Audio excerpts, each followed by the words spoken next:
En Lluís i l'Albert coincidien avui als estudis de Ràdio Granollers. Els dos són els pares de l'òpera Plou Foc, que es podrà veure aquest dissabte i diumenge al Teatre Auditori i que serà l'inici dels actes per recordar els 80 anys del bombardeig.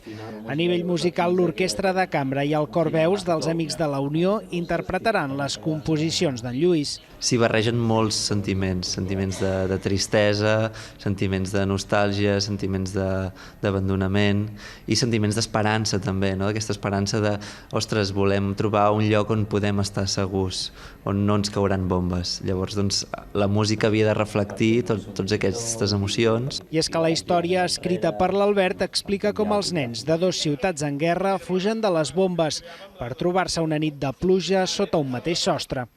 I en aquesta forçada convivència que dura una nit doncs, aniran com recuperant o veient o descobrint la humanitat de l'altre que creien que era un monstre, no?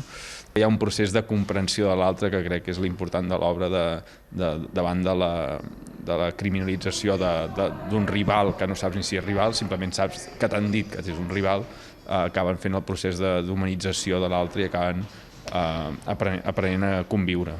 A l'espectacle també hi participaran alumnes del cor de l'Escola Ponent i dels petits cantors dels Amics de la Unió.